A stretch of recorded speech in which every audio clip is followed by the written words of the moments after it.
வணக்கம் அன்பு நண்பர்களே, இன்றைய ஆயுத நிகழ்ச்சிக்கு உங்கள் அனைவரையும் அன்போடு வரவேற்கிறேன். மாபெரும் இந்த தேசத்துடைய மாபெரும் தேர்தல் திருவிழா நடந்து முடிந்திருக்கிறது. குறிப்பாக தமிழகத்தில் 6ஆம் கட்டமாக நடந்த ஓட்டுப்பதிவு இன்று முடிவுக்கு வந்திருக்கிறது. காலை 7 மணி முதல் மாலை 6 மணி வரை வாக்குப்பதிவை மக்கள் விறுவிறுப்பாக செய்தனர். நகர்ப்புறம் கிராமப்புறம் என்ற வித்தியாசம் இல்லாமல், இளைஞர்கள் முதியவர்கள் புதியவர்கள் என்ற எந்த பாகுபாடும் இல்லாமல் முழுக்க ஆர்வத்தோடு குடும்பத்தோடு வந்து வாக்களித்த காட்சிகளை பார்க்க முடிந்தது. ஊனமுற்றோர்கள், மாற்றுத்திறனாளி என்று அறியப்படும் ஊனமுற்றோர்கள் வந்து எல்லா தரப்பினரும் ஒரு தரப்பு பாக்கி இல்லாமல் இந்த தரப்பிலிருந்து வந்தது, இந்த தரப்பு வரலை என்றாமல் கிராம மலை கிராமங்களில் கூட கடுமையான வாக்குப்பதிவு இருந்திருக்கிறது. மக்கள் வாக்களிப்பது தங்களுடைய ஜனநாயக கடமை என்பதை முழுமையாக உணர்ந்து இன்று தங்களுடைய ஜனநாயக கடமையை நிறைவேற்றி இருக்கிறார்கள். ஒரு தேர்தல் திருவிழாவுடைய முக்கியமான கட்டம், முக்கியமான அங்கம் இன்று நிறைவு பெற்றிருக்கிறது. மாலை 6 மணி வரை 75% குறையாத, 72 - 75% குறையாத வாக்குப்பதிவு நடந்திருக்கிறது தெரிய வருகிறது. அதிகாரப்பூர்வமான தகவல் இன்னும் சிறிது நேரத்தில் தலைமை தேர்தல் அதிகாரியால் அறிவிக்கப்படும் என்று எதிர்பார்க்கப்படுகிறது. 73 - 75% வரை வாக்கு சதவீதம் இருக்கலாம் என்று எதிர்பார்க்கப்படுகிறது. இதற்கு முன்னால் ஏற்கனவே இருந்த வாக்கு சதவீதம் சேர்த்துதான். ஏற்கனவே 2009 73.29%, 2011 சட்டமன்ற தேர்தலில் 78.29% வாக்குப்பதிவு நடந்திருக்கிறது. 70க்கு மேல் வாக்கு சதவீதம் என்பது தமிழகத்தில் வளமையான ஒரு விஷயமாக பார்க்கப்படுகிறது. இந்த தேர்தல் முடிவுகள் மூலம் மக்கள் இந்த தேர்தலுடைய வாக்களிப்பின் மூலம் 75% பேர் சராசரியாக வாக்களித்திருப்பதன் மூலம் இந்த மக்கள் அரசியல் கட்சிகளுக்கு சொல்ல விரும்பும் செய்தி என்ன, சொல்ல விரும்பக்கூடிய தகவல் என்ன, what is the message to the politicians, இதுதான் இன்று நாம் ஆயுதத்தில் நிகழ்ச்சி விவாதிக்கக்கூடிய தலைப்பு. இந்த விவாதத்திற்கு செல்வதற்கு முன்னால் இது பற்றிய தொகுப்பை இப்போது பார்க்கலாம். அமைதியான ஓட்டுப்பதிவு, ஆர்வமுள்ள வாக்காளர்கள் என அசம்பாவிதங்கள் நிகழாத ஜனநாயக திருவிழா தமிழகத்தில் நிறைவு பெற்றுள்ளது. குறிப்பிட்டு சொல்லத்தக்க வாக்குப்பதிவு அம்சங்கள் என எடுத்துக்கொண்டால், இளம் தலைமுறையினர் தொடங்கி முதியோர் வரை ஓட்டுப்பதிவில் காட்டிய ஆர்வம் வியக்க வைக்கிறது. சில குளறுபடிகள் இருந்தாலும் ஏறத்தாழ தேர்தல் ஏற்கத்தக்க வகையிலேயே நடந்து முடிந்துள்ளது. பிரச்சார அணுகுமுறைகளில் காணப்பட்ட நிர்வாகம், வளர்ச்சி திட்டங்கள், சாதனைகள் குறித்த சிறப்பம்சங்கள் ஒருபுறம் என்றால், தனிநபர் தாக்குதல், வேஷ பிரச்சாரங்களும் ஆங்காங்கே நடக்கவே செய்தன. இன்றைக்கு மக்கள் தீர்ப்பு தமிழகத்தை பொறுத்து தீர்மானிக்கப்பட்டு விட்டாலும் அது தெரிய வருவதென்னவோ மே 16ஆம் தேதிதான். இது ஒட்டுமொத்த இந்திய வாக்காளர்களோடு ஒத்து இருக்குமா, வேறுபட்டு இருக்குமா என்பதெல்லாம் விடை தேடும் வினாக்களாக விவாதிக்கப்பட்ட வண்ணம் இருக்கும். 6 முனை போட்டி, அளவுக்கு அதிகமான சுயேட்சைகள், 144 தடை உத்தரவு, கட்டுப்படுத்த இயலாத பணப்பட்டுவாடா என முன்னெப்போதையும் விட வித்தியாசமான தேர்தலை தமிழகம் கண்டுள்ளது. ஒரு சில கட்சிகளை பொறுத்தவரை அவர்கள் வாழ்வதையோ வீழ்வதையோ தீர்மானிக்கக்கூடியதாக இத்தேர்தல் முடிவுகள் இருக்கக்கூடும். மக்கள் இன்று வாக்குச்சாவடிகளில் நிகழ்த்தியிருப்பது மௌன புரட்சியா, இல்லை மறுபடியும் ஒரே விதமான அரசியல் சுழற்சியா? எப்படி பார்க்கப்படுகிறது இந்த வாக்குப்பதிவு? மக்கள் அரசியல் கட்சிகளுக்கு, அரசியல் தலைவர்களுக்கு சொல்லக்கூடிய செய்தி என்ன என்பதுதான் இன்றைய ஆயுத நிகழ்ச்சியுடைய பிரதானமான தலைப்பு. இந்த நிகழ்ச்சி நம்மிடையே திமுகவை சேர்ந்த முக்கிய பிரமுகர், முன்னாள் எம்பிமான வசந்தி ஸ்டான்லி அவர்கள் நம்மோடு இணைந்திருக்கார். அதே போல முன்னாள் அமைச்சர் அதிமுகவை சேர்ந்த திரு கூப்ப கிருஷ்ணன் அவர்கள் திருச்சி அரங்கில் நம்மோடு இணைந்திருக்கார். உங்கள் இருவரும் இந்த நிகழ்ச்சிக்கு வரவேற்கிற நண்பர்களை மிக குறுகிய நேரத்தில் காங்கிரஸ் கட்சியுடைய மாநில தலைவர் திரு ஞானதேசன் அவர்களும், பாரதிய ஜனதா கட்சியை சேர்ந்த மாநில பொதுச் செயலாளர் வானதி சீனிவாசன் அவர்கள் நம்மோடு இணைய இருக்கிறார்கள். நான் திரு கூப்ப கிருஷ்ணன் ஆரம்பிக்க விரும்புகிறேன் இந்த நிகழ்ச்சியை. தமிழகத்தில் ஆளும் கட்சியாக இருக்கக்கூடிய நீங்கள் இந்த 75% சராசரியா வாக்கு சதவீதம் இருக்கும் சொல்லி எதிர்பார்க்கிறாங்க. இந்த வாக்கு சதவீதம் மூலமா மக்கள் அரசியல் கட்சிகளுக்கு, அதிமுகவுக்கோ திமுகவுக்கோ காங்கிரஸுக்கோ பாஜகவுக்கோ இல்லாம அரசியல் கட்சிகளுக்கும் அரசியல் தலைவர்களுக்கும் மக்கள் சொல்லியிருக்கக்கூடிய செய்தியா நீங்க என்ன நினைக்கிறீங்க திரு கூப்ப கிருஷ்ணன்? முதலில் நான் சொல்ல விரும்புவது, மிக அதிக மக்கள் தொகையிலே 2வது இடத்திலே இருக்கக்கூடியது நம்முடைய நாடு. அதே நேரத்தில் மிகப்பெரிய ஜனநாயக நாடு நம்முடைய நாடு. இன்றைய நாளில் நம்முடைய மக்கள் ஜனநாயக கடமையை மன நிறைவோடு செவ்வனே செய்து முடித்திருக்கிறார்கள். அவர்களுக்கு முதல்கண் என் நெஞ்சம் நிறைந்த வாழ்த்துக்களையும் நன்றிகளையும் அவர்களுக்கு நான் தெரிவித்துக் கொள்கிறேன். இந்த ஜனநாயக கடமை ஆற்றுவதன் மூலம் இந்தியாவினுடைய இறையாண்மை, ஜனநாயகம் காப்பாற்றப்பட்டிருக்கிறது. ஆங்கிலேயரிடமிருந்து நாம் விடுதலை பெற்ற பொழுது முதலாக ஆங்கிலேயர் ஒருவர் இந்தியாவை பற்றி டாம் டெய்லர் என்ற ஒருவர் ஒரு புத்தகம் எழுதினார். அந்த புத்தகத்தில் அவர் சொல்லியிருப்பது என்னவென்று சொன்னால், பிரிட்டிஷ் சாம்ராஜ்யத்திலிருந்து இந்தியா விடுதலை பெற்றுவிட்டது. ஆனால் எத்தனை நாளைக்கு இவர்கள் இந்த சுதந்திரத்தை கையிலே வைத்திருப்பார்கள்? மிக விரைவிலே இவர்கள் அடித்துக் கொண்டு மீண்டும் நம்மிடத்திலே ஒப்படைப்பார்கள். ஒரு மொழி பேசக்கூடிய நாடல்ல, பல்வேறு கலாச்சாரங்களை கொண்ட நாடு,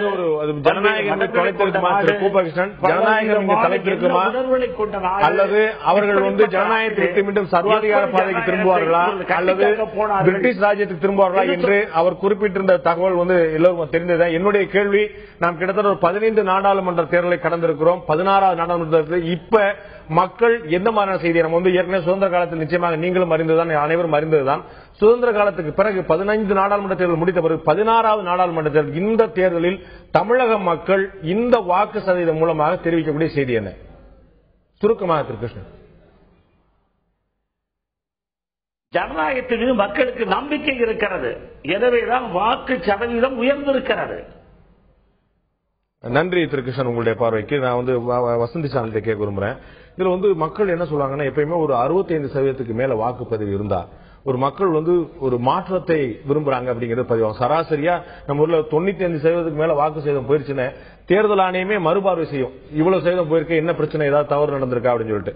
அப்படி இல்லாம ஒரு 65ல இருந்து சராசரியா சொல்லுவாங்க. நம்மளுக்கு 75% நிச்சயமாக இந்த வாக்குப்பதிவு நடந்திருக்கு தெரிய வருது. அப்ப இந்த அளவுக்கு மக்கள் வாக்களிச்சிருக்காங்கன்னா ஒரு மாற்றத்தை அவர்கள் எதிர்நோக்கிறார்கள் அப்படிங்கிறது தெரியுதா? நிச்சயமாக 5 ஆண்டுக்கு ஒரு முறை தேர்தல் வருவதே மக்கள் தங்கள் விருப்பப்படி தங்களுடைய ஆட்சியாளர்களை தேர்ந்தெடுத்துக் கொள்வதற்காக அவர்களுக்கு தந்தளிக்கப்பட்டிருக்கின்ற ஒரு அற்புதமான வாய்ப்பு.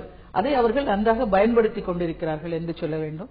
குறிப்பாக மத்தியிலே இருக்கக்கூடிய ஆட்சி மாற வேண்டும் என்கின்றது. திராவிட முன்னேற்ற கழகத்தை பொறுத்தளவிலே தமிழகத்திலே ஆண்டு கொண்டிருக்கின்ற ஆட்சி சரியில்லை, அதற்காக அவர்களுக்கு தங்களுடைய செய்தியை சொல்ல வேண்டும் என்கின்ற அந்த ஆட்சிக்கு எதிரான அந்த அலையும் சேர்ந்து தான் மக்கள் இன்றைக்கு அதிகமாக வாக்களித்திருக்கிறார்கள் என்று நாங்கள் நிச்சயமாக நம்புகிறோம்.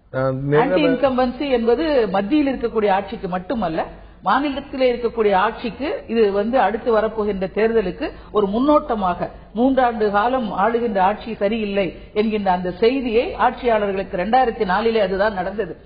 ஒட்டுமொத்தமாக 40க்கும் 40 திராவிட முன்னேற்ற கழகத்தினுடைய அணி வெற்றி பெற்றது என்று சொன்னால், ஆளுகின்ற ஆட்சி அன்றைக்கும் திராவிட அதிமுக ஆட்சி நடந்தது. இன்றைக்கும் அதேதான். 2004 பெற்ற வெற்றியோட 2009 பெற்ற வெற்றி குறைந்தது.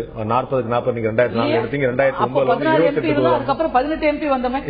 திராவிட முன்னேற்ற கழகத்தை பொறுத்தளவிலே 2004 16, 2008 2009 18 எங்க குறைஞ்சிருக்கோம்? எப்படி சொல்றீங்க குறைஞ்சிருக்கோம்? உங்களுடைய அணி 40 வெற்றி பெற்றது. அணியை சொல்லாதீங்க. திராவிட முன்னேற்ற கழகம் என்னைக்கு ஒரே நிலையில தான் இருக்குது. காங்கிரஸ் கட்சி நீங்க கூட்டணியில வருவாங்க போவாங்க. செய்த தவறு திரு ஞான தேசிகன், செய்த தவறுக்கு அவர்கள் கொடுக்கவில்லை. தமிழக காங்கிரஸ் தலைவர் திரு ஞான தேசிகன் நம்மளோட இணைந்திருக்கிறார். உங்களை இந்த நிகழ்ச்சிக்கு வரவேற்கிற திரு ஞான தேசிகன், உங்களுடைய முன்னாள் கூட்டணியுடைய எம்பியாக இருந்த வசந்தி சாலை சொன்ன நீங்க கேட்டிருப்பீங்க.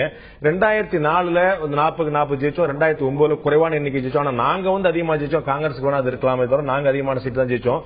மத்தியில ஒரு ஆன்டி இன்கம்பன்சி இருந்தது. மத்திய ஆட்சி மீது மாற வேண்டும் என்ற எண்ணத்துடைய வெளிப்பாடுதான் மக்கள் 75% சராசரியாக தமிழகத்தில் இன்று வாக்களித்திருப்பது. மாநில அரசு மீது எவ்வளவு அதிருப்தி இருக்கிறதோ அதற்கு இணையான அதிருப்தி மத்திய அரசு மீதும் இருந்தது அப்படிங்கிறது அவங்களுடைய பார்வையா இருக்குது. இந்த மக்களுடைய வாக்களிப்புக்கான காரணம் 75% வந்ததற்கான காரணம் மத்திய அரசு மீதான அதிருப்தி என்று உங்களுடைய முன்னாள் கூட்டணி கட்சியுடைய பிரமுகர் சொல்கிறார். சொல்றது அப்படியே ஒரு நிமிஷம் இருங்க. ஒரே நான் சொன்ன கருத்து அப்படியே மாற்றி சொல்றீங்களே. இப்படி பக்கத்துல உட்கார்ந்து இருக்கும்போது இப்படி சொன்னீங்க. திருப்பி சொல்லட்டுமா? நான் என்ன சொன்ன திருப்பி சொல்லட்டுமா? அதுதான் மக்களுக்கு உண்டான உரிமைன்னு சொன்னேன்.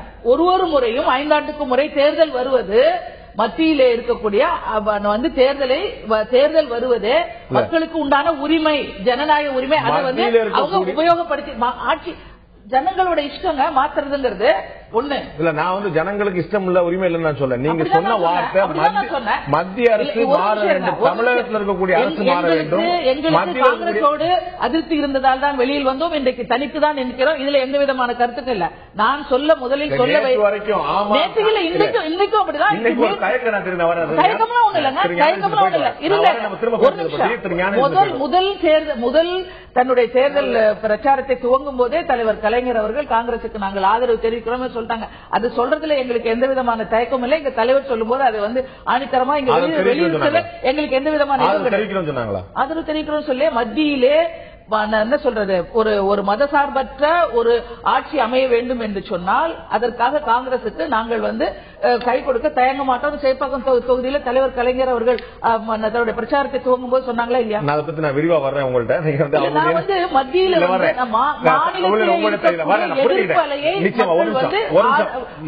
மன்னிக்கிற வசந்தி, நான் ஒரு நிமிஷம் நான் திரும்ப உங்கள்கிட்ட வரேன். திரு ஞான தேசிகன், உங்களுடைய முதல் பார்வை. அதாவது இல்ல, இன்றைக்கு இவ்வளவு பேர் வாக்களித்தது என்பது வந்து மக்களுக்கு வந்து ஒரு விழிப்புணர்ச்சி வந்திருப்பதாக நான் கருதுகிறேன். அதாவது தேர்தல் மூலம் தன்னுடைய வாக்குச்சீட்டை போட்டு அது எந்த கட்சி ஜெயித்தாலும் சரி ஒரு நம்முடைய பங்கு அதில் இருக்க வேண்டும் என்கிற பங்களிப்பு இருக்க வேண்டும் என்கிற உணர்வுதான் இன்றைக்கு இத்தனை பேரை வாக்குச்சாவடிக்கு கொண்டு வந்திருக்கிறது. அதை விட இன்றைக்கு ஊடகங்கள் அதிகமாக இருக்கிற காரணத்தினால் தேர்தல் ஆணையத்தினுடைய விளம்பரங்கள், நீங்கள் வாக்கு போட வேண்டும், உங்கள் வாக்கு வந்து புனிதமானது என்றெல்லாம் பிரச்சாரங்களும் இன்றைக்கு மக்கள் மத்தியில் சென்றடைந்திருக்கிறது. இன்றைக்குள்ள இளைஞர்கள் தேர்தல் என்பது எவ்வளவு முக்கியமான ஒன்று, தன்னிட்ட இருக்கிற வாக்கு என்பது எவ்வளவு முக்கியம் என்பதை அவர்களும் உணர்ந்திருக்கிறார்கள். ஆகவே இது எதையும் வெளிப்படுத்தவில்லை. அவரவர்கள் வந்து இன்றைக்கு வாக்களித்திருப்பதனுடைய முக்கிய நோக்கம் தன்னுடைய வாக்கு வீணாகக்கூடாது. யாருக்கு வேண்டுமானாலும் வாக்களித்திருக்கலாம், ஆனால் தன்னுடைய வாக்கை வீணாக்கக்கூடாது என்பதற்காகத்தான் அந்த விழிப்புணர்ச்சியின் காரணமாக இந்த சதவீதம் உயர்ந்திருக்கிறது என்றுதான் என் பார்வைப்படுகிறது. தமிழக முதலமைச்சர் செல்லும் இடங்களெல்லாம் சொல்லிக் கொண்டிருந்தார். தமிழக மக்களை இந்த பகுதியை நான் பேசக்கூடிய உரையினுடைய இந்த பகுதியை கவனமாக கேளுங்கள், உங்களுடைய வாக்குகளை வீணாக்கி விடாதீர்கள். சிலர் வருவார்கள், வாக்கு கேட்பார்கள், ஆனால் நீங்க யாருக்கு வாக்களிக்க வேண்டும் என்று குறிப்பிட்ட முறையில் சொல்லிக் கொண்டே இருந்தார். வாக்கு வீணாகக்கூடாது அப்படிங்கிறதுக்காக மக்கள் வாக்களிச்சிருக்காங்க. எந்த கட்சியை வாக்களிச்சிருந்தாலும் சரி வீணாக்கி விடக்கூடாது அப்படிங்கிறது அவர் தெளிவாக இருந்தாங்கிறது திரு ஞானேஸ்வரன் பார்வையாக இருக்கிறது. நண்பர்கள், ஒரு சிறிய இடைவெளி எடுக்க இருக்கிறோம். இடைவெளிக்கு பிறகு நாம் பார்க்கக்கூடிய முக்கியமான தகவல், கடந்த 2004 முதல் 2009 5 ஆண்டு காலம் ஐக்கிய முற்போக்கு அரசு ஆட்சி செய்த பிறகு 2009 கூட இதே போல 73.29% வாக்குப்பதிவு நடந்தது. ஆனால் மத்தியில் எந்த ஆட்சி மாற்றமும் ஏற்படவில்லை. இப்போது கிட்டத்தட்ட அதே சதவீதம் அதுக்கு குறையாத 75% வரை இந்த வாக்குப்பதிவு நடந்தக்கூடிய வாய்ப்பு இருக்கிறது. இது ஆட்சி மாற்றத்துக்கான அறிகுறியா அல்லது மக்களுடைய மனநிலை ஏற்பட்ட வேறு மாற்றத்துக்கான அறிகுறியா? கட்சிகளுக்கு மக்கள் சொல்லும் செய்தி என்ன? இந்த வாக்கு சதவீதம் மூலமாக 75% சராசரியாக வந்திருக்கும் எதிர்பார்க்கப்படுகிறது. இந்த வாக்கு சதவீதம் மூலமாக தமிழக மக்கள் அரசியல் கட்சிகளுக்கு சொல்லக்கூடிய செய்தி என்ன என்றுதான் இன்றைய ஆயுதத்து நிகழ்ச்சியில் வாழ்த்துக் கொண்டிருக்கும். இந்த நிகழ்ச்சி இந்த பகுதியில் தமிழக பாஜகவுடைய பொதுச் செயலாளர் வானதி சீனிவாசன் நம்மோடு இணைந்திருக்கிறார். உங்களுடைய நிகழ்ச்சிக்கு வரவேற்கிறேன் வானதி. இந்த உங்களுடைய கடுமையான பிரச்சாரத்துக்கு இடையில நீங்க நிறைய விஷயங்கள் பார்த்திருப்பீங்க. மக்களுடைய மனதில் இன்னைக்கு வந்து 75% மக்கள் தங்களுடைய வாக்கை பதிவு செஞ்சிருக்கிறாங்க. இந்த வாக்கு சதவீதத்துக்கான காரணத்தை திரு கூபகிருஷ்ணன் ஒரு காரணம் சொன்னாங்க, வசந்தி ஒரு காரணம் சொன்னாங்க, திரு ஞானேசன் ஒரு காரணம் சொன்னார். உங்களுடைய பார்வையில இந்த 75% வாக்கு சதவீதம் முடிகிறது எதை காட்டுது? இது மூலமா உங்களுடைய டேக் என்ன? கட்சிகளுக்கு இதுல இருந்து என்ன மெசேஜ் இருக்குன்னு நினைக்கிறீங்க? அதாவது இதுல 2 விஷயங்கள் சொல்லலாம். ஒன்று, முன்னாடியே வந்து தமிழக மாநில தலைவர் காங்கிரஸ் தலைவர் சொன்ன மாதிரி மக்களுக்கு ஒரு விழிப்புணர்வு அப்படிங்கறது உருவாயிருக்கு. குறிப்பாக தேர்தல் ஆணையம் அவங்க கடுமையான ஒரு முயற்சி எடுத்தாங்க. விளம்பரங்களை நிறைய அதிகப்படுத்துறது, திருப்பி ஒண்ணு. அது மட்டும் இல்ல, நிறைய வந்து இளைஞர்கள் இன்னைக்கு வந்து இன்டர்நெட் வந்து நீங்க அதை பாத்தீங்கன்னா தெரியும், எல்லாருமே அந்த ஓட்டு போட்ட அந்த மைய அடையாளம் காட்டி நான் ஓட்டு போட்டுட்டேன் அப்படின்னு பெருமிதமா அவங்களோட போட்டோ எடுத்து போட்டிருக்கிறத பார்த்தேன். ஒரு விதத்துல இது வந்து ஜனநாயகத்துல வந்து அதிகமான மக்களை ஈடுபடுத்துறதுக்கான ஒரு நல்ல வாய்ப்பு. 2வது, தமிழ்நாட்டுல இன்னைக்கு இந்த அளவுக்கு அதிகமான வாக்குப்பதிவு அப்படின்னு நடந்திருக்கிறதுனா நிச்சயமா ஒரு ஆட்சி மாற்றத்தை மக்கள் எதிர்பார்த்திருக்கிறார்கள். இது நீங்க மத்தியில கடந்த 10 ஆண்டுகளாக இருக்கின்ற காங்கிரஸ் தலைமையிலான கூட்டணி அரசாங்கத்திற்கு எதிர்ப்பான மனநிலை. நான் தமிழகத்தோட நிலைமை வச்சு சொல்றேன். தமிழகத்தில் கடுமையாக காங்கிரஸ் கட்சியின் மேல் ஒரு வெறுப்பு இருந்தது. அதனாலதான் 10 வருஷ காலம் திமுக கூடவே இருந்தா கூட கடைசி நேரத்துல தேர்தல் நேரத்துல ஏதோ ஒரு ரொம்ப கன்வீனியன்டான ஏதோ ஒரு காரணத்தை சொல்லி அவங்க தனியா நின்னதுக்கான காரணமே என்னன்னா, காங்கிரஸ் மீது இருக்கக்கூடிய வெறுப்பு நம்ம மேல வந்துடக்கூடாதுங்கிறதான். அப்படி இல்லைன்னு சொன்னா இவங்க வந்து இன்னைக்கு சகோதரி சொல்றாங்க நாங்க என்னைக்குமே மதசார்பற்ற அரசாங்கத்துக்கு. அப்ப எது பிரிச்சது? அப்போ காங்கிரஸ் மதசார்பு ஆயிடுச்சு. ஆமா, ஒருவேளை மதசார்பு இருந்ததால் அதனாலதான் அவங்க சொல்ல மதசார்பற்ற தன்மையோடு அவர்கள் நடந்து கொண்டால் அந்த நன்றி கெட்ட தரத்தை மறந்து திரும்பவும் அப்படின்னு சொல்லிட்டு எல்லாம் ஒரு வார்த்தைகளை கம்மா எல்லாம் வச்சு சொல்லி இருக்காங்க. அதனால இன்று நடந்திருக்கிறது ஒன்று, ஆட்சி மாற்றத்திற்கு ஒரு தெளிவான பதிலை சொல்லியிருக்காங்க. அதிக அளவு இளைஞர்கள் ஓட்டு போட்டிருக்காங்க. இந்த நாட்டுல முதல் முறை வாக்களிக்கக்கூடிய இளைஞர்கள் யாரை ஆதரிக்கிறாருங்கிறது நிறைய கருத்து கணிப்பு நீங்களே நடத்திருக்கீங்க. நான் திரு ஞானதேசன் கொண்டு வரும்புறேன். நீங்க ஏற்கனவே சொன்னீங்க ஒரு விழிப்புணர்வு ஏற்பட்டிருக்கு சொல்லிட்டு. இங்கே ரெண்டு பேர் சொல்றாங்க ஒரு மாற்றத்தை எதிர்பார்க்கிறேன். திமுக தரப்புல சொல்றாங்க தமிழக அரசும் சேர்ந்து மாற்றம் என்று, மத்திய அரசும் சொல்லி சொன்னாங்க. அப்புறம் வாபஸ் வாங்கினாங்க, இல்ல சொல்லல அப்படின்னு சொல்லி சொன்னாங்க. சொல்லலன்னு சொல்லி சொன்னாங்க. இல்ல நான் நிச்சயம் நான் போட்டு காட்ட போறேன். நிகழ்ச்சி முடிவுக்கு திரும்பி நான் போட்டு காட்ட போறேன். அதை நீங்க சொன்ன வார்த்தைகளை இவங்க வானதி சொல்றாங்க. இந்த மாதிரி மத்திய அரசு 10 ஆண்டு காலம் ஆட்சி, மத்திய அரசு மாற வேண்டும் என்பதற்காகத்தான் இந்த வாக்கு அப்படின்னு சொல்லி சொல்றாங்க. ஆனா இடைவெளிக்கு முன்னாடி நான் சொன்னது போல 2009 நாடாளுமன்ற தேர்தல் வந்த போது கூட இதே அளவுக்கு 73.29% வாக்குப்பதிவு நடந்திருக்கு தமிழகத்தில். ஆனா எந்த ஆட்சி மாற்றம் ஏற்படல. கிட்டத்தட்ட ஒரு 28 தொகுதிகள் உங்களுடைய கூட்டணி காங்கிரஸ் திமுக கூட்டணி வென்றது. இந்த வாக்கு சதவீதம் உண்மையிலேயே மாற்றம், குறிப்பாக ஆட்சி மாற்றத்துக்கான அறிகுறி தானா? இல்லை, கண்டிப்பாக இல்லை. போன தடவை எப்படி நடந்ததோ அதுதான் இப்பொழுது நடக்கும்.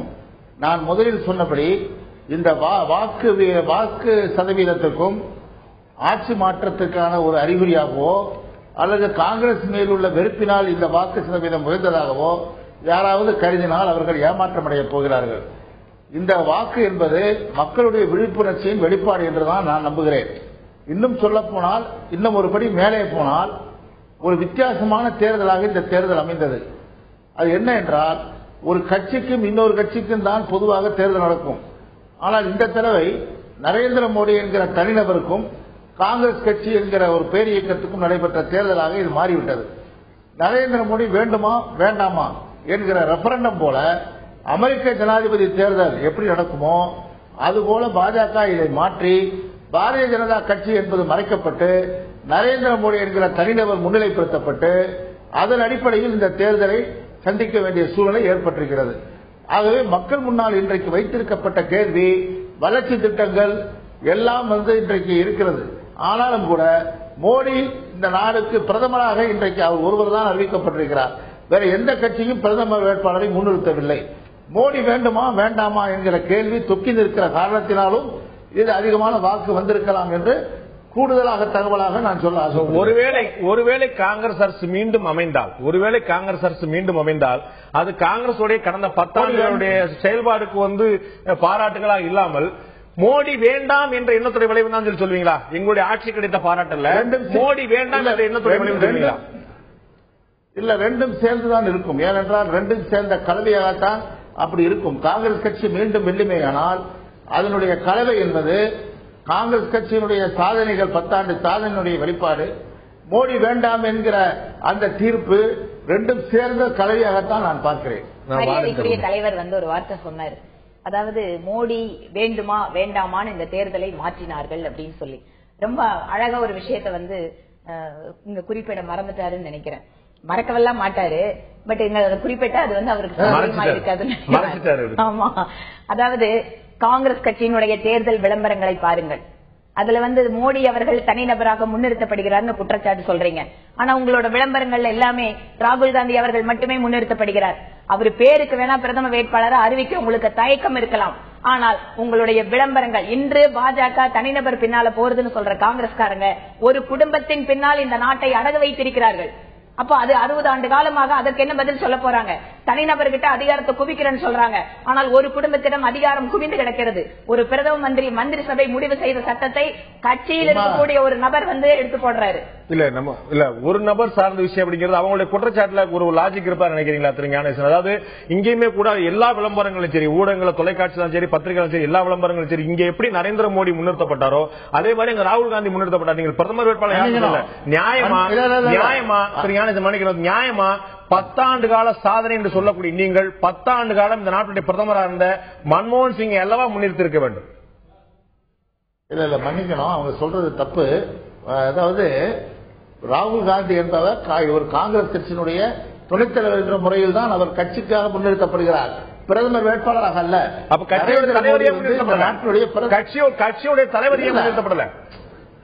இல்ல தலைவர் தலைவர் படம் இருக்கு, தலைவர் பிரச்சாரம் பண்றாங்க. இளைஞர்களுடைய இருங்க கொஞ்சம் அமைதியா பேசுங்க. அதாவது இளைஞர்களுடைய தலைவராக இருக்கிற ராகுல் காந்தி இன்றைக்கு முன்னிலைப்படுத்தி இந்த காங்கிரஸ் கட்சியினுடைய தேர்தல் பிரச்சாரத்தினுடைய தலைமை பொறுப்பை காங்கிரஸ் கட்சியினுடைய செயற்குழுவில் அவர் பிரதமராக தேர்ந்தெடுக்கப்பட வேண்டும் என்ற தீர்மானம் வந்தபோது சோனியா காந்தி அம்மையார் தலையிட்டு வழக்கத்தை மாற்றக்கூடாது, காங்கிரஸ் கட்சியில் அப்படி ஒரு வழக்கம் இல்லை என்று சொன்ன பிறகு ஒரு பேரா சேர்க்கிறோம்.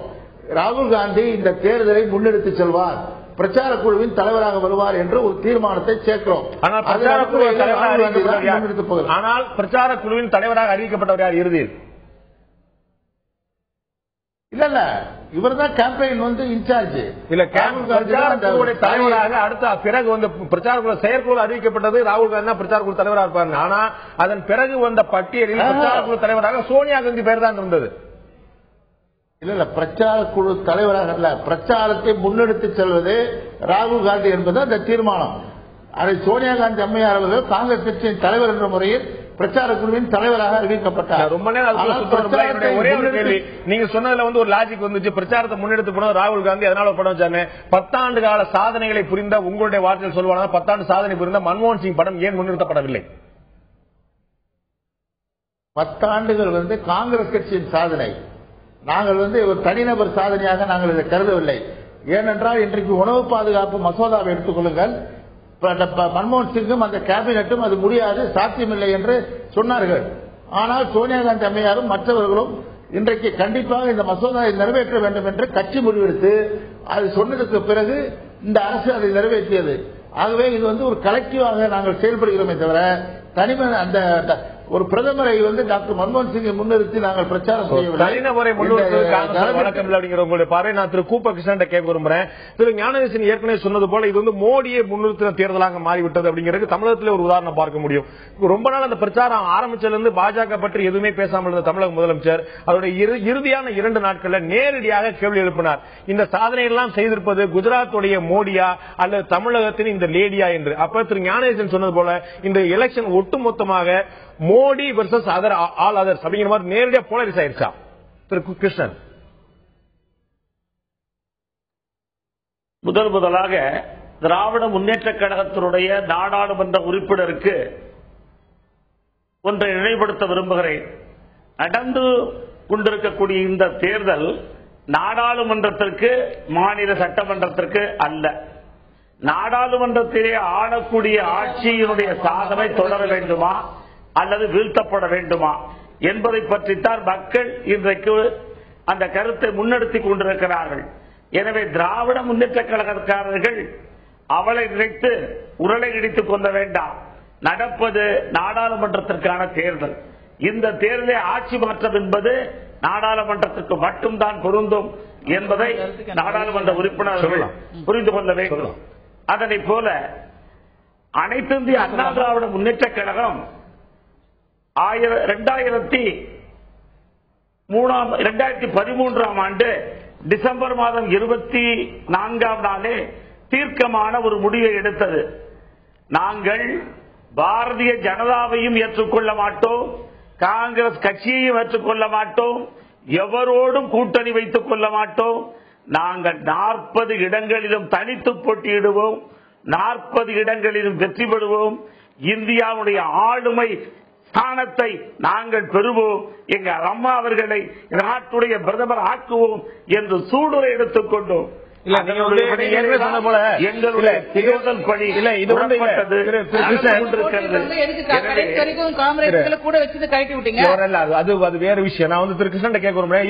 மாநிலங்களுக்கான தேர்தல் அல்ல, இது நாடாளுமன்றத்துக்கான தேர்தல். நீங்க திரும்ப திரும்ப சொல்லும் போது தமிழக முதலமைச்சர் தொடர்ந்து தன்னுடைய பிரச்சாரத்தில் காங்கிரஸை எவ்வளவு தாக்கினாரோ அதுக்கு சற்றும் சளைக்காமல் திமுக தாக்கி கொண்டார். திமுக மீது இவ்வளவு விமர்சனங்கள் ஏன்? சரி, இன்னொரு கேள்வி சேர்த்து கேட்கிறேன், கேள்வி சேர்த்து அவர்கிட்ட கேளுங்க. இது நாங்க சொல்றோம், தமிழ்நாட்டை பொறுத்தமட்டிலே தமிழ்நாட்டை பொறுத்தவரை என்னென்னவெல்லாம் சொல்லிவிட்டு ஆட்சிக்கு வந்தார்களோ அது எதையுமே காலத்திலே அதனாலே மக்கள் வெறுப்படைத்திருக்கிறார்கள். நாடு முழுவதும் அம்மையார் அவர்களுக்கு எதிரான அலை நிச்சயமாக இன்றைக்கு இருக்கிறது. அதுதான் உண்மை. இப்படிப்பட்ட இதே போலதான் 2004 இருந்தது. அதனால் 2004 தேர்தலுக்கு பிறகு தன்னுடைய மதமாற்ற தடை சட்டம் உட்பட, ஆடு கோழி வெட்டுவது உட்பட, அரசூழியரிடத்திலே தான் எப்படி நடந்து கொள்வது என்கிறது உட்பட அனைத்து விஷயங்களிலும் 2004 பொது தேர்தலுக்கு பிறகு தான் மாற்றிக்கொள்ள வேண்டிய நிலைமைக்கு அம்மையார் ஆனார்கள் என்பதை அவர்கள் நினைவில் கொள்ள வேண்டும். நீங்க ரொம்ப பல சொல்றீங்க, அதுக்கப்புறம் தான் அவங்க ஆட்சிக்கு வந்துட்டாங்கிறத மறந்துட முடியாது. நீங்க வந்து 2004 அவங்க பின்னாடி அவங்க ஆட்சிக்கே வந்துட்டாங்க. சரிங்க, ஆட்சிக்கு நீங்க வேற விஷயம் சொல்லுங்க. 2011 ஆட்சிக்கு வந்த போது பல விஷயம் நான் திருக்கிருஷ்ணன் கேட்கிறேன். இது ஒரு தேசிய அளவிலான தேர்தல் என்று சொன்னால் தமிழக முதலமைச்சர் மாறி மாறி திமுக குற்றம் சாட்டியதற்கான காரணம் என்ன? திமுக தான் எங்களை பொறுத்தப்பட்டிலே பிரதான எதிர்க்கட்சி. காங்கிரஸ் கட்சியும் பாரதிய ஜனதாவும் எங்களுக்கு போட்டி இல்லை. எங்களுக்கு நீங்கள் தான் சொன்னீங்க இது நாடாளுமன்ற தேர்தல், இரண்டு கட்சி நாடாளுமன்ற தேர்தல் பிரச்சனையிலே ஒரே நிலைப்பாடை கொண்டார்கள். எனவேதான் இவர்களையும் நாங்கள் எதிர்க்கிறோம். தமிழ்நாட்டை பொறுத்தமட்டிலே ஒன்றை நான் பதிவு செய்ய விரும்புகிறேன். தமிழ்நாட்டை பொறுத்தமட்டிலே மோடி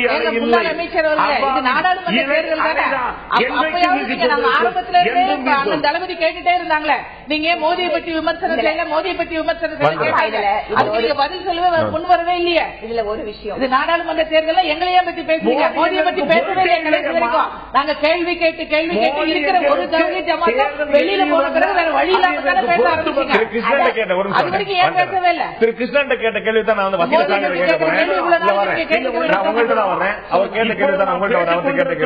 அவர் வந்து சொன்னாங்க, தமிழக முதலமைச்சர் சொன்னாங்க இது வந்து குஜராத் முதலமைச்சர் மோடியா இல்லாட்டி தமிழகத்தின் லேடியான்னு.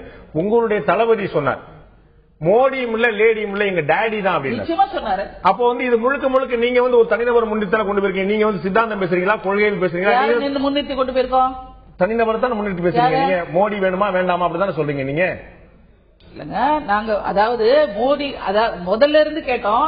இது வந்து நாடாளுமன்ற தேர்தலுக்கு நீங்கள் வந்து திராவிட முன்னேற்ற கழகத்தை பற்றி பேசிட்டு இருக்கிறீங்களே, பிரதமர் வேட்பாளராக ஒருவர் முன்னிறுத்தப்பட்டு வந்திருக்கிறாரு, அவரை பற்றி நீங்கள் ஏன் குறை சொல்லவில்லை? பாஜகவை பற்றி ஏன் குறை சொல்லவில்லை?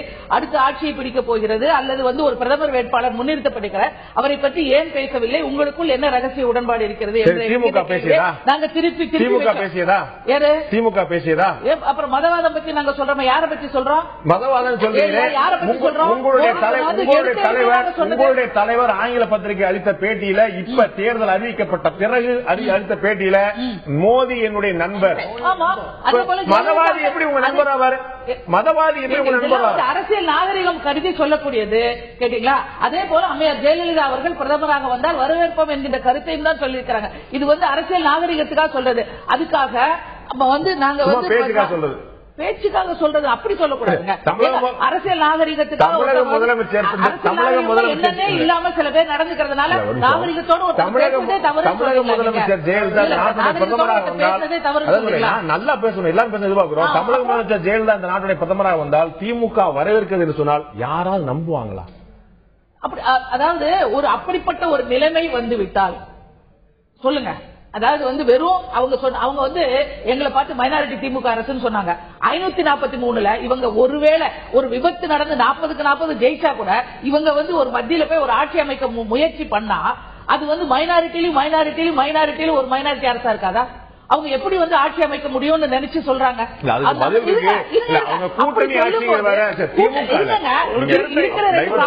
கூட்டணியே அமைக்கிறது முடியாதவங்க எப்படி மத்தியில் ஆட்சி அமைப்பாங்க? இருங்க, பிரதமர்னு ஒருத்தவங்க வந்தாங்க தமிழ்நாட்டில இருந்து சொன்னா நாங்க வரவேற்கிறோம் சொல்றது என்ன? இந்த தேர்தல் ஒட்டிய விஷயமா கொண்டு போக விரும்புறேன். நான் வந்து பழசு பேசணும், அதுக்கு எல்லாம் பதில் இருக்கு. இந்த மைனாரிட்டி அரசுங்கிறது எப்படின்னா தனக்கு அந்த அமைச்சரவைக்கு மெஜாரிட்டி இல்லாம கூட்டணியோட தயவு இல்லாம, இதுக்கு முன்னாடி இருந்த குஜராத் பீரியட்ல இருந்து எல்லாமே மைனாரிட்டி சொல்ல முடியாது. அவங்க எல்லா கட்சியிலுமே அமைச்சர் வச்சிருந்தாங்க. இருந்தாலும் நீங்க வந்து மத்திய அரசு குஜராத் அரசு எல்லாம் கேட்கல, நான் கேட்டது குஜராத் அரசு ஐக்கிய குஜராத் அரசு சொன்னேன். அது வந்து அம்மையார் அவர்கள் 40 வைத்துக் கொண்டு மத்தியிலே பிரதமராக வேண்டும் என்று ஒரு கனவு இருக்குமானால் அப்படிப்பட்ட ஆட்சி மைனாரிட்டி அரசாக இல்லாமல் எப்படிப்பட்ட ஆட்சியாக இருக்க முடியும் என்கின்ற கேள்வி. அமைச்சரவையில் எல்லாரும் சேர்ந்தால் மைனாரிட்டி அரசா இருக்காது. யாருடைய அமைச்சரையும் சேர்க்காம தனியா அமைச்சரை வச்சாங்கன்னா மைனாரிட்டி அரசு. 40 பேர் 543 பேர்ல 40 பேர் போய் ஆட்சி அமைச்சிருவீங்களா? என்னங்க சொல்றீங்க? வெளியில இருந்து ஆதரவு தெரிவிச்சா நீங்க வரீங்க. இதுக்கிடையில நீங்க இந்த நிகழ்ச்சி ஆரம்பிக்கும் போது மத்தியில் இருக்கக்கூடிய அரசு மாற வேண்டும் என்று சொன்னீர்களா, சொல்லவில்லையா? மத்திய அரசு மாற வேண்டும் என்பதற்காக தமிழக மக்கள் வாக்களித்தார்கள் சொன்னீங்களா, சொல்லவில்லையா? இப்ப பாருங்க, நீங்க சொல்ல நீங்களே பாருங்க. இந்த ஆண்டுக்கு ஒரு முறை தேர்தல் வருவது மக்கள் தங்கள் விருப்பப்படி தங்களுடைய ஆட்சியாளர்களை தேர்ந்தெடுத்துக் கொள்வதற்காக அவர்களுக்கு தந்தளிக்கப்பட்டிருக்கின்ற ஒரு அற்புதமான வாய்ப்பு. அதை அவர்கள் நன்றாக பயன்படுத்திக் கொண்டிருக்கிறார்கள் என்று சொல்ல வேண்டும். குறிப்பாக மத்தியிலே இருக்கக்கூடிய ஆட்சி மாற வேண்டும் என்கின்றது. திராவிட முன்னேற்ற கழகத்தை பொறுத்தளவிலே தமிழகத்திலே ஆண்டு கொண்டிருக்கின்ற ஆட்சி சரியில்லை, அதற்காக அவர்களுக்கு தங்களுடைய செய்தியை சொல்ல வேண்டும் என்கின்ற அந்த ஆட்சிக்கு எதிரான அந்த அலையும் சேர்ந்து தான் மக்கள் இன்றைக்கு அதிகமாக வாக்களித்திருக்கிறார்கள் என்று நாங்கள் நிச்சயமாக நம்புகிறோம். மக்களுக்கு மத்தியில் ஆட்சி மாற வேண்டும், மக்களுக்கு அளிக்கப்பட்டிருக்கின்ற ஒரு வாய்ப்பு. கரெக்டா தானே சொல்லிருக்கீங்க? மத்திய அரசு மாற வேண்டும் அப்படிங்கிறது மக்களுடைய விருப்பம் நீங்க சொன்னீங்க. ஆமா, இப்ப நான் கேட்டப்போ இல்லன்னு சொன்னீங்க. ஒருவருத்தருக்கும் கிடைக்கக்கூடிய வாய்ப்பு, அது அவர்களுடைய விருப்பம், அது அவர்கள் கையிலே ஜனநாயகத்தின் மூலம் கொடுக்கப்பட்டிருக்கிற வாய்ப்பு. திராவிட அதுக்கப்புறம் ஒரு பாஸ் கொடுத்து அந்த பாஸ் வேணா இல்லாம இருந்திருக்கும் என்னோட ஸ்பீச்ல. நீங்க பாஸ் கொடுத்தா கூட இல்ல, திராவிட முன்னேற்ற கழகத்தை பொறுத்தளவிலே மத்திய அரசு மாற வேண்டும் என்பது மக்களின் விருப்பம். எத்தனை தடவை வேணாலும் போட்டு பாருங்க, என்னோட கருத்துல நான் தெளிவா தான் இருக்கிறேன். தமிழ்நாட்டை பொறுத்த வரைக்கும், அதாவது இந்த இஷ்யூல இன்னும் போறதை விட நம்ம இருக்கிற ரிமைனிங் ஏரியால நம்ம எடுத்திருக்கிற டாபிக்ல தமிழ்நாட்டை பொறுத்த வரைக்கும் இந்த போலிங் பெர்சன்டேஜ் பத்தி நீங்க ஆரம்பிச்சீங்க. ஆரம்பத்துல பாத்தீங்கன்னு சொன்னா, ஆரம்பத்துல மட்டும் இல்ல, கிட்டத்தட்ட நிறைவு கட்டத்திற்கு ஒரு வாரத்துக்கு முன்னத்த வரைக்கும் அதிமுக திரும்ப திரும்ப திரும்ப காங்கிரஸ் கட்சி முதல்ல விமர்சனம் பண்ணாங்க, திமுக பத்தி விமர்சனம் பண்ணாங்க. ஏன் அப்படின்னு கேட்டீங்கன்னா, கடந்த 10 ஆண்டுகளாக திமுக கூட தான் இருந்திருக்காங்க. மத்தியில் இருக்கக்கூடிய அரசாங்கத்தோட தவறுகள் அல்லது ஊழல்கள் எதுவாக இருந்தாலும் அதில் திமுகவுக்கு பங்கிருக்கிறது. அதனால நம்ம திமுக விமர்சிக்கிறதுல அர்த்தமே இல்லைன்னு சொல்ல முடியாது. ஆனா ரெண்டாவது, திமுக தரப்புல இருந்து செய்யப்பட்ட திமுக காங்கிரஸ் விமர்சிக்க தயங்குறதுக்கும் பிஜேபி அதிமுக செஞ்ச தப்புலன்னு சொல்றதுக்கு ஒரு 100% நியாயம் இருப்பதா நான் பாக்குறேன். பட் நான் சொல்றேன், இது மத்திய அரசாங்கத்தின் மீது இருக்கிற தவறுகள், அவங்க துரோகங்கள் பட்டியலிட்டா அதுல திமுக காங்கிரஸ் விலைக்கு பார்க்கவே முடியாது. 2 பேத்துக்கும் சமமான பங்கு இருக்கிறதா தான் நாங்க பாக்குறோம். ரெண்டாவது, திமுக தரப்புல இருந்து என்ன விதமான மாற்று திட்டங்களை இங்க முன் வச்சாங்க, யார் பிரதமர்னு அவங்களால கடைசி வரைக்கும் சொல்ல முடியல. மத்தியில எந்த விதமான அரசாங்கத்தை அமைக்க முடியுங்கிற தெளிவான விளக்கத்தை தமிழ்நாட்டு மக்களுக்கு அவங்களால கொடுக்க முடியல. ஆக மொத்த திமுக அப்படிங்கிறது மறைமுகமாக இப்போது மட்டும் நாங்கள் காங்கிரஸை விட்டு விலகி இருக்கிறோம் அப்படிங்கிற ஒரு தோற்றத்தை உருவாக்க நினைத்தார்களே ஒழிய, காங்கிரசுக்கும் இவர்களுக்குமான நெருக்கம் அப்படிங்கிறது இருந்துட்டேதான் இருந்தது. ஒருவேளை திமுகவினுடைய தலைவர் நன்றி முடிச்சிருக்கமா திமுகவினுடைய தலைவர் நன்றி கெட்ட அரசாங்கம் விமர்சிச்சாரு. அதுக்கப்புறம் திருப்பி அடுத்த நாளே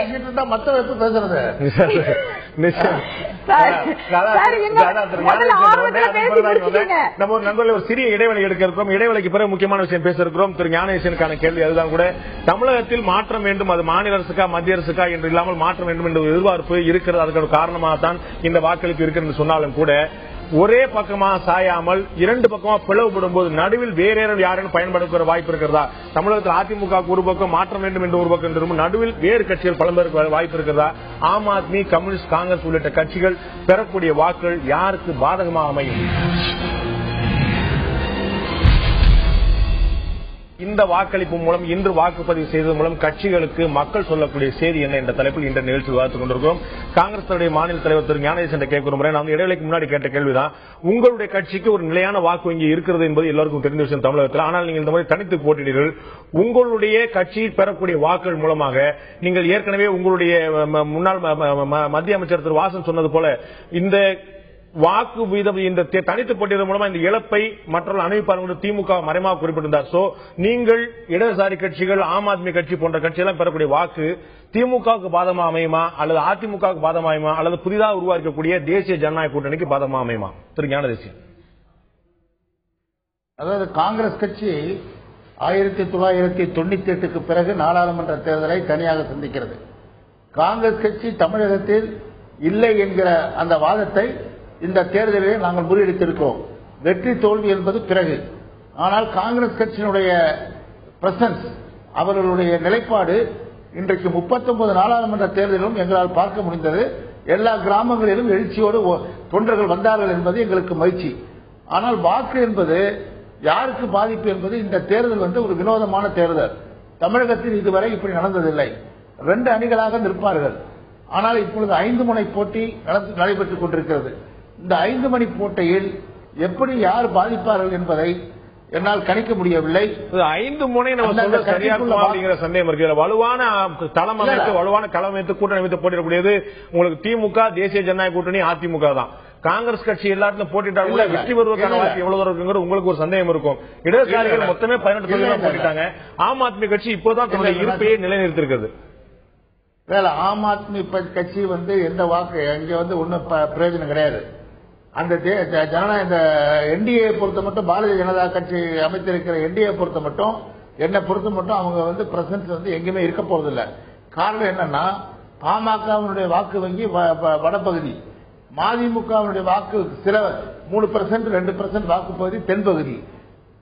இப்படி 2 பகுதியில் இருக்கிற 2, 3, 4 கட்சிகள் ஒன்று சேர்ந்து ஒரு கூட்டணி அமைச்சிருக்காங்க. அதனால இது ஒருத்தருடைய வாக்கு இன்னொரு வாக்கு வர்றதுக்கு வாய்ப்பு இல்லை. சமமா தமிழ்நாடு முழுவதும் வாக்கு வங்கி இருந்தால்தான் கூட்டணி என்பது பிரயோஜனமாக இருக்கும். அந்த பிரயோஜனம் இந்த பாரதிய ஜனதா கட்சி கூட்டணிக்கு இருக்காது என்பது என்னுடைய கணிப்பு. ஆகவே திமுக, அதிமுக, காங்கிரஸ் கட்சி இந்த 3 தான் முக்கியமான கட்சிகளாக இருக்க போகிறது. இந்த 3 கட்சிகளில் எது வாக்கு ஜாஸ்தி இருக்கிறது என்பதை பொறுத்திருந்தான் பார்க்க வேண்டும். மற்ற கட்சிகளை பற்றி கண்டிப்பாக நீங்கள் தேர்தல் முடிவுக்கு பிறகு தெரியும். இந்த பாரதிய ஜனதா அமைத்திருக்கிற இந்த ரெயின்போ கூட்டணி என்பது, ரெயின்போ கூட்டணி வெவ்வேறு கலரில் இருப்பதை போல வெவ்வேறு தொகுதிகளில் அவர்களுக்கு வாக்கு இருக்கிறது. இது ஒன்றாக சேர்வதற்கு வாய்ப்பில்லை. ஆம் ஆத்மி கட்சிக்கும் பாஜகவுக்கும் ஒரே தருணம். நீங்க கூட்டணி வச்சா கூட அப்படிதான் சார் இருக்கும். யார் கூட்டணி வச்சாலும் எல்லாம் வேற வேற கலர் தான். எல்லா கலரும் ஒன்னா சேர்ந்தா எல்லாம் ஒரே கட்சி ஆயிடுது. இல்ல இல்ல கலர் இல்ல. அதான் ஒரு நிமிஷம் இருங்க. அதாவது நான் சொல்ல வந்தது உங்களை குறைவா சொல்லல. கூட்டணி என்பது தமிழகத்தில் சென்னையிலிருந்து கன்னியாகுமரி வரைக்கும் வாக்கு வங்கி 6%, 10%, 8% ஒரே சீராக இருக்க வேண்டும். அப்படி இருந்தால்தான் இன்னொரு கட்சியோடு சேருகிற போது அந்த வாக்கு வங்கி உபயோகப்படும். 2% ஒரு தொகுதியில, 4% இன்னொரு தொகுதியில் இருக்கிற போது அந்த கூட்டணிக்கு பிரயோஜனம் இல்லை என்று சொன்னேன். ஆகவே உங்களுக்கு அந்த எந்த விதமான சலுகையும் உங்களுக்கு வரப்போவதில்லை இந்த தேர்தலில். என்னுடைய கணிப்பு தவறாக கூட இருக்கலாம். நான் திரு கூப்பா கிருஷ்ணன் கேட்க விரும்புறேன். இதே கேள்விதான் உங்கள்ட்ட நான் வைக்கிறேன். அதாவது இந்த நிறைய கட்சிகள் கட்சி வாக்குகளை பிளந்து கொண்டிருக்கும் போது நீங்கள் எதிர்பார்க்கக்கூடிய வாய்ப்பு இருக்குமா? ஏற்கனவே தமிழக முதலமைச்சர் பிரச்சாரத்தை துவக்கிய போது 40 நமதே, நாளை நமதே என்று சொல்லியிருந்தார். ஆனா அதன் பிறகு கணிப்புகள் எல்லாம் குறைஞ்சுக்கிட்டே வருது. இப்போ சராசரியா 20 முதல் 25 பேர் கிடைக்கலாம் சொல்லிட்டு பல கருத்து கணிப்புகள் சொல்றாங்க. இப்ப இந்த ஓட்டு பிளப்புகள் அதிகரிச்சது மூலமா அதிமுகவுக்கு தான் அதிகமான இழப்பு நினைக்கிறீங்களா? முதல்ல திராவிட முன்னேற்ற கழகத்தினுடைய நாடாளுமன்ற உறுப்பினருக்கு ஒரு பதிலை நான் தெரிவித்துக் கொள்ள ஆசைப்படுகிறேன். அவர்கள் வைத்த குற்றச்சாட்டு, ஏன் அதாவது பாரதிய ஜனதா கட்சியினுடைய பிரதமர் வேட்பாளர் மோடி அவர்களை விமர்சிக்கவில்லை என்று கேட்டார்கள். போறது காங்கிரஸ் கட்சி பிரதமர் மன்மோகன் சிங்.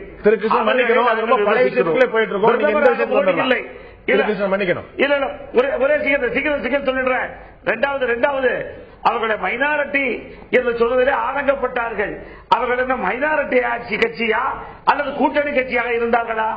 அடுத்து 40 இடங்களை வைத்துக் கொண்டு எப்படி பிரதமராக வர முடியும் என்று ஒரு கேள்வியை அம்மையார் கேட்டார்கள்.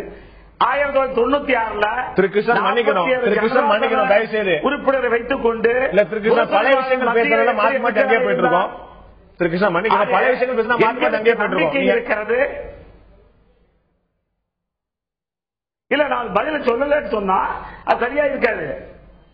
இப்போ உங்க கேள்விக்கு வர்றேன்.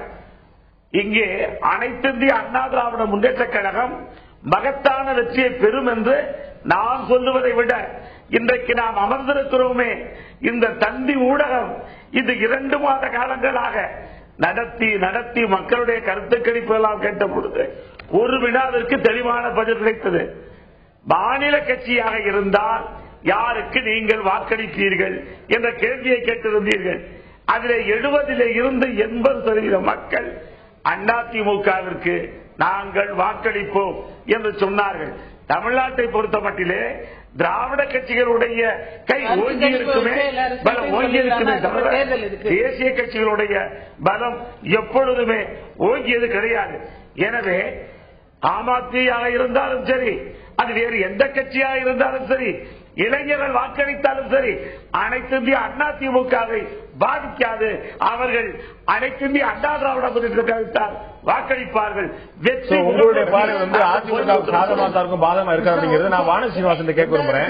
இதுல ஒண்ணு மறந்துட்டு பேசுறீங்க. 2001 அதிமுக ஆட்சிக்கு வந்ததே காங்கிரஸ் தமாக உடைய உதவினாலதான் நீங்க ஆட்சிக்கு வந்தீங்க. அதனால நீங்க ஏதோ தனியா வந்து தமிழ்நாட்டில் சாய்ச்ச மாதிரி பேசாதீங்க. தமாகவும் காங்கிரஸ் 96 கதையோட உங்கள் கதை முடிந்து விட்டது. அதற்கு பிறகு என்ன நிலை? என்ன நிலை காங்கிரசுடைய நிலை? 20 நாடாளுமன்ற உறுப்பினர்கள் காங்கிரஸ் இருந்தீர்களே, அதற்கு பிறகு என்ன வருங்காலம்? நீங்க வருங்காலம் பாருங்க. நம்ம வருங்காலத்தை பத்தி பார்ப்போம்னா இதுல வந்து பிரதானமாக கணிப்புகள் வந்து எல்லாமே பிரதானமா 2 விதமா வாக்குகள் பிரிலாம் சொல்றாங்க. தமிழகத்தை பொறுத்த அளவுக்கு அதிமுகவுக்கு வந்து மற்ற கட்சிகளுடைய வாக்கு சதவீதம் தனிப்பட்ட முறையில் வாக்கு சதவீதம் அதிகம் அப்படிங்கிறாங்க. ஒரு மாற்றம் வேணும்னு சொல்லிட்டு உங்களுடைய பார்வையில பார்க்கும்போது தேசிய ஜனநாயக கூட்டணிக்கான இளைஞர்லாம் வர்றாங்கன்னு சொல்லி நீங்க சொல்லிட்டு இருக்கீங்க. ஆனா நீங்க 2 பேரும் இந்த மாதிரி ஓட்ட பிளக்கும் போது இயல்பாக அது திமுகவுக்கு சாதகமா அமையாதா? இல்ல, இது வந்து நிறைய பேர் வந்து இந்த கருத்தை வந்து வச்சிருந்தாங்க. அதாவது அதிமுக பாஜக கூட்டணி, தேசிய ஜனநாயக கூட்டணி அப்படின்னு வரும்போது 2க்கும் வாக்களிக்கிற மக்கள் ஒரே விதமான மனநிலையில் இருப்பார்கள். இவர்கள் காங்கிரசுக்கு எதிரான மனநிலை, ஆட்சி மாற்றத்திற்கான ஒரு மனநிலை அப்படின்னு வரும்போது இவர்கள் இருவரும் வாக்குகளை பிரிக்கும் போது திமுக அப்படிங்கிற ஒரு கட்டாயமாக ஒரு குறிப்பிட்ட சதவீதத்தை வாக்கு வங்கியாக வைத்திருக்கிற கட்சிக்கு ஆதரவா இருக்கணும். ஆனா நிச்சயமா இந்த தேர்தல்ல அது நடக்காது. ஏனென்று கேட்டால் நீங்க வந்து அதனாலதான் கடைசி வரைக்கும் பாத்தீங்கன்னா தமிழக முதல்வர் இறுதி வரைக்கும் தேசிய ஜனநாயக கூட்டணியை டச் பண்ணாம இருந்தாங்க. அது ஒரு பெரிய ஒரு பொருட்டே இல்லைங்கிற மாதிரியான ஒரு விஷயம். 2வது, தேசிய ஜனநாயக கூட்டணி ஒரு வெற்றி பெற முடியாத சூழ்நிலையில அத்தனை வாக்குகளும் வெற்றி பெறக்கூடிய நமக்கு விழுந்து நாம் மத்திய அரசிலே அங்கம் வைக்க போகிறோம், மத்திய அரசுல அங்கம் வைக்க போகிறோம் அம்மா சொன்னாங்கன்னு சொன்னா யாரு சொல்றாங்க? காங்கிரஸ்ல நிச்சயமா வாய்ப்பே கிடையாது. அது நாடு முழுவதும் எல்லாத்துக்கும் தெரிஞ்ச விஷயம். 3வது கூட்டணியில எல்லாத்தையும் இணைக்கிற மாதிரி நாறு மாதிரி இருக்கிறது. மாலையில கம்யூனிஸ்ட் கட்சிகள் தான் அந்த வேலை பண்ணிட்டு இருந்தாங்க. ஒவ்வொரு ஊருக்கா போய் அவங்க தானே முயற்சி எடுத்தாங்க. அந்த கம்யூனிஸ்ட் கட்சிகள் அதிமுகவோட இல்ல. அப்ப என்ன மக்களுக்கு முதல்ல ஒரு இமேஜ் கொடுத்தாங்கன்னா பாஜகவிற்கு ஆதரவு கொடுத்து விடுவோம் அப்படிங்கிற ஒரு மனநிலையை முதல்ல உருவாக்க நினைச்சாங்க. அதுக்கப்புறம் அது நடக்கல. அதுக்கப்புறம் தேசிய ஜனநாயக கூட்டணிக்கு ஏமாற்றி வாங்க நினைத்தார்கள். இல்ல நீங்க சொல்லுங்க, ஒரே ஒரு சென்டென்ஸ் மட்டும் சொல்ல அனுமதிங்க. அப்படி ஒரு தோற்றத்தை உருவாக்கி சிறுபான்மையினருடைய வாக்குகளை ஏமாற்றி வாங்கிக் கொள்ள நினைத்தார்கள். மீண்டும் மீண்டும் அந்த கேள்வியை வைத்த உடனே ஜவஹர் சமாத்தும் வெளியிலே போன பிறகு வேற வழி இல்லாம cat out of the bag. அது இருக்கட்டும். ஆனா இந்த சூழ்நிலை என்ன ஆச்சுன்னு சொன்னா இங்கு மோடி அவர்களுக்கான ஆதரவு அப்படிங்கறது அதிகரிக்க ஆரம்பிச்சது. ஏனென்றால் நேரடியாக மோடி அவர்களை தேர்ந்தெடுப்பதற்கான வாய்ப்பு தேசிய ஜனநாயக கூட்டணிக்கு இருக்கிறது என்பதை மக்கள் புரிந்து கொள்ள ஆரம்பித்தார்கள். மோடி அவர்கள் தமிழகத்திற்கு பிரச்சாரம் வந்ததுக்கு அப்புறம் தேர்தலுடைய களம் வந்து மாறிவிட்டது. அதற்கப்புறம் தொடர்ச்சியாக கடந்த 1 வார காலமாக எங்கு பார்த்தாலுமே இந்த கூட்டணிக்கான ஆதரவு அப்படிங்கறது அதிகரிச்சு.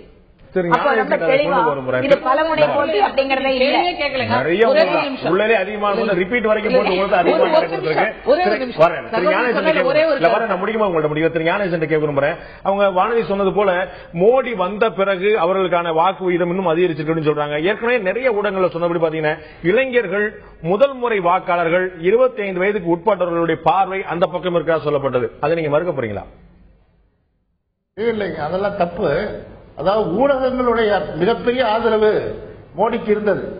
அது தேசிய அளவிலும் சரி மாநில அளவிலும் சரி. மோடி என்கிற அந்த மாய வித்தை ஒரு விதமாக ஊடகங்களில் வந்து அது பெரிதுபடுத்தி காட்டப்பட்டது. இன்றைக்கு காலை நான் பார்த்தேன், அவர் வேட்புமனு தாக்கல் செய்கிற காட்சி கிட்டத்தட்ட 1 மணி நேரம் ஊடகத்திலே லைவ் ஷோவா போய்கிட்டு இருக்கு. அதெல்லாம் வேட்புமனு தாக்கல் செய்யறது பெரிய சரித்திர முக்கியத்துவம் வாய்ந்த ஒரு நிகழ்ச்சியா? இல்லை. ஆகவே இந்த மாதிரி ஒரு காட்சிகளை வைத்து ஒரு மாயை உருவாக்கினார்கள். ஊடகங்களை பற்றி சொன்னாலும் மன்னிக்கிறோம் தயவு செய்து. ராகுல் காந்தி வேட்புமனு தாக்கல் செய்த போது இதே ஊடகங்கள், குறிப்பாக தந்தி டிவி உட்பட இதே ஊடகங்கள் நேரலில் காட்டின. 2வது, இன்று நரேந்திர மோடியை பாராட்டுவதா நீங்கள் சொல்லக்கூடிய ஊடகங்கள் நரேந்திர மோடியை மாதிரி அதிகமா விமர்சனத்துக்கு உள்ளானவர் யாருமே இருந்து கூட நீங்க பார்த்திருப்பீங்க. இதே ஊடகங்கள் முழுக்க அவர்கள் குற்றம் சாட்ட போது எந்த தயக்கமும் இல்லாமல் விமர்சனம் செய்தன. நான் ஊடகங்களை விமர்சிக்கவில்லை. ஊடகங்களால் அவர் பெரிதுபடுத்தப்படுகிறார். தெரிந்தோ தெரியாமலோ அவர் பெரிதுபடுத்தப்படுகிறார். அதாவது அவருடைய கெட்டிக்காரத்தனத்தாலோ அல்லது அவர்களுடைய செயல்பாட்டு திறனாலோ. இன்றைக்கு கூட நான் ஒரு ஆங்கில சேனல் பார்க்கும்போது பார்த்தேன், மொபைல் சேனல், அவருடைய முகபாவங்களை காட்டுகிற மொபைல் சேனலை வைத்துக் கொண்டு அவர் வேட்புமனு போடுகிற போது ஊர்ந்து செல்கிறது, என்று சொன்னார்கள். அவர் வைத்திருக்கிற ஏஜென்சி நன்றாக செயல்பட்டிருக்கிறது என்று அர்த்தம். உங்களுக்கான ஏஜென்சி எல்லாம் இருக்கு. உங்களை விடவா நாங்க பெரிய ஆளுங்க? உங்களுடைய செயலற்ற தன்மை வந்திருக்க நிலைமை. இல்ல எங்க ஏஜென்சி சரியா செயல்படலன்னா நீங்க ஆங்கில சேனல்ல சொன்னோம். இப்ப அவர் மோடியுடைய சேனல் பிரமாதமா வேலை செய்து அந்த மொபைல் சேனல் வந்து பிரமாதமா இருக்குன்னு சொல்லி சொன்னாங்க. அது பரவாயில்ல, விட்டுருங்க, அது அவருடைய திறமை. ஆனால் இன்றைக்கு மோடி 6 தடவை 7 தடவை தமிழ்நாட்டில் வந்து மாநில கட்சியினுடைய தலைவர்கள் சுற்றுப்பயணம் செய்வதை போல செய்கிறார். என்ன காரணம்? ஏதாவது ஒன்று இங்க வந்து ஏதாவது பிஜேபி எழுப்ப முடியுமான்னு பாக்குறாரு. ஆனா எவ்வளவு கஷ்டப்பட்டாலும் தமிழ்நாட்டில் பிஜேபி எழுப்ப முடியாது. தமிழகத்தில் சிரமம் படிக்கிற உங்களுடைய பார்வை திரு கூபகிருஷ்ணன் கேட்க விரும்புறேன். தமிழகத்துல திட்டவட்டமா தெரியக்கூடிய விஷயம், தலித்துகள் மற்றும் சிறுபான்மையினுடைய வாக்குகள் ஒரே பக்கமா சாயிருது. குறிப்பாக அரசியல் பார்வையில பார்த்தோம்னா அரசியல் பார்வையாளர் சொல்லக்கூடியது தலித்துகள் வாக்கு மற்றும் சிறுபான்மை வாக்கு திமுகவுக்கு தான் சாலிடாக ஒட்டுமொத்தமா இருந்திருக்கு அதிகபட்சமாக அப்படிங்கிற பார்வை. இது வந்து அதிமுகவுக்கு ஒரு இழப்பை ஏற்படுத்தாதா? நீங்கள் ஒரு கருத்தை புரிந்து கொள்ள வேண்டும். தலித்து மக்களாக இருந்தாலும் சரி அல்லது இஸ்லாமிய மக்களாக இருந்தாலும் சரி, அவர்களுடைய வாக்கு திராவிட முன்னேற்ற கழகத்தின் பக்கம் சாயும் என்று சொல்லுவதை நான் எதிர்க்கிறேன். ஏனென்று சொன்னால் அதிமுக தலித்துக்களுக்கு எதிரான இயக்கம் அல்ல, இஸ்லாமிய மக்களுக்கு எதிரான இயக்கம் அல்ல. அதிமுகவுடைய ஆட்சி காலத்திலேதான் பாபர் மசூதி இடிக்கப்பட்டது, பல்வேறு மாநிலங்களிலே உயிர் சேதங்கள் ஏற்பட்டது, கலவரம் ஏற்பட்டது. இந்தியாவிலே தமிழ்நாட்டிலே மட்டும்தான் எந்த கலவரம் நடைபெறவில்லை, ஒரு உயிர் பலி கூட நடக்கவில்லை. அந்த அளவிற்கு அனைத்து இந்திய அதிமுக முதலமைச்சர் அம்மா அவர்கள் சிறப்பான ஆட்சியை நடத்தினார்கள். அதே நேரத்திலே சகோதரி ஆட்சி அமைய வேண்டும் என்று அம்மா அவர்கள்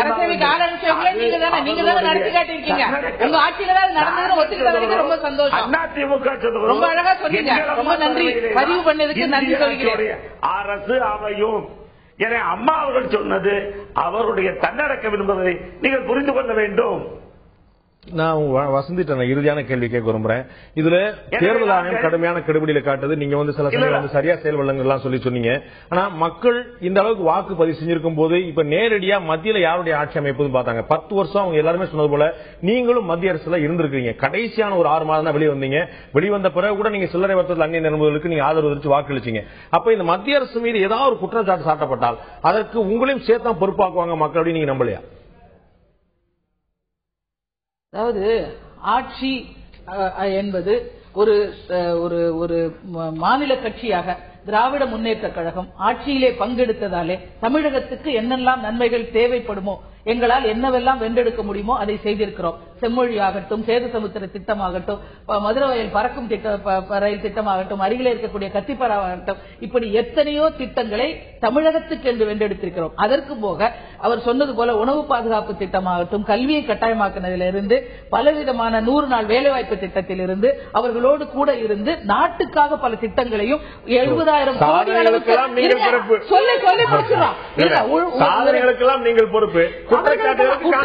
எங்களுடைய குற்றச்சாட்டு ஒன்றே ஒன்றுதான். மீனவர்களுடைய விஷயத்திலும் சரி, இலங்கை தமிழர்கள் விஷயத்திலும் சரி, எங்கள் தலைவர் கலைஞர் அவர்கள் சொன்னபடி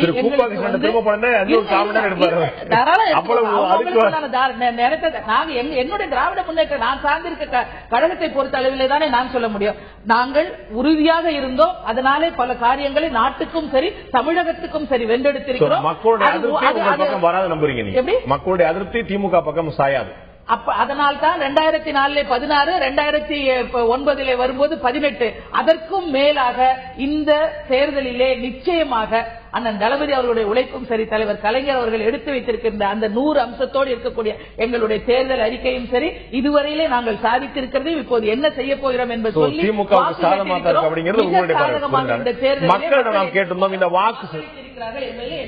வாக்கு சதவீதத்திற்கு அதிகரித்திருப்பதற்கு மக்களுடைய பங்களிப்பு என்ன காரணமா இருந்தது, மக்களுடைய பார்வை என்னவா இருந்தது அப்படின்னு நம்ம குறிஞ்சது மூலமா கேட்டோம். தேர்தல் கமிஷனுடைய பங்களிப்பா அல்லது அரசியல் கட்சியுடைய பங்களிப்பா அல்லது மக்களுடைய விழிப்புணர்வு தான் காரணமா இந்த வாக்கு இந்த நிலைமையில் இருப்பதற்கு என்ன காரணம் கேட்டோம். மக்களுடைய கருத்து என்னவா இருக்குது குறுஞ்செய்தி மூலமாக அவர் அனுப்பிய தகவல் என்ன பார்க்கலாம்.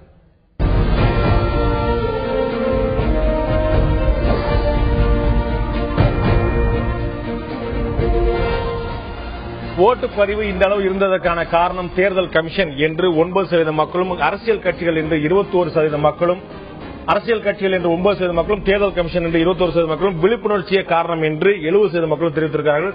மக்களுடைய விழிப்புணர்ச்சி தான் காரணம் என்று 70% மக்கள் தெரிவித்திருக்கிறார்கள். ஆனால் சற்று முன் தேர்தல் மாநிலத்துடைய தலைமை தேர்தல் அதிகாரி சொன்னது போல இறுதியான தமிழகம் முழுக்க வாக்குப்பதிவு 39 தொகுதியிலும் வாக்குப்பதிவு 72.83% தான். இது ஒரு மிகப்பெரிய வாக்குப்பதிவு போல எனக்கு தோன்றவில்லை. 2009 73% இருந்திருக்கிறது, 2011 78% இருந்திருக்கிறது, இன்னமும் கூட அதிகரித்திருக்கலாம். எனவே மக்களுடைய விழிப்புணர்ச்சி காரணம் என்று சொன்ன 70% மக்கள் தங்களுடைய விழிப்புணர்ச்சியை 100% மாற்றினால் நிச்சயமாக எல்லா கட்சிகளுக்கும் நல்ல விஷயம் நடக்கும். ஒரு நல்ல ஆட்சி எப்போதுமே நிரந்தரமாக இருக்கக்கூடிய வாய்ப்புகள் இருக்கும். இந்த நிகழ்ச்சியில் கலந்து கொண்டு கருத்து தெரிவித்த வசந்தி ஸ்டான்லி, வானதி வசந்த், திரு ஞானதேசியம், திரு கூப்பகிருஷ்ணன் 4 பேருக்கும் நன்றி. பார்த்த உங்களுக்கும் நன்றி நண்பர்களே. மீண்டும் இன்னொரு நிகழ்ச்சியில் சந்திப்போம். அதுவரை நன்றி, வணக்கம்.